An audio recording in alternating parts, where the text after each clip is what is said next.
Hello guys, আমরা এই মুহূর্তে যমুনা নদীর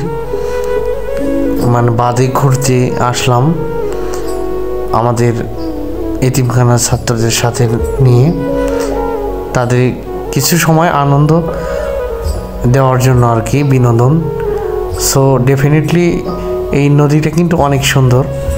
যমুনা নদী দেখেন, অনেক বড়। নদীর এই পাশ থেকে ওই পাশ অনেকটাই দূর, দেখা যায় না, বড় নদী।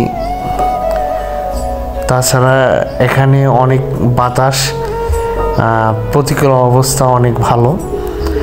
সো এখানে আসলে অনেকটা প্রেশান দূর হয়ে যায়, অনেক ভালো লাগে আর কি, ভালো লাগার একটা জায়গা। সো আপনারা সবাই আসবেন। আমরা আসলাম এখানে বিনোদনের জন্য, একটা ফান্ডামেন্টাল একটা জায়গা। সো এখানে আসলে মন অনেকটাই প্রশান্তি হয়।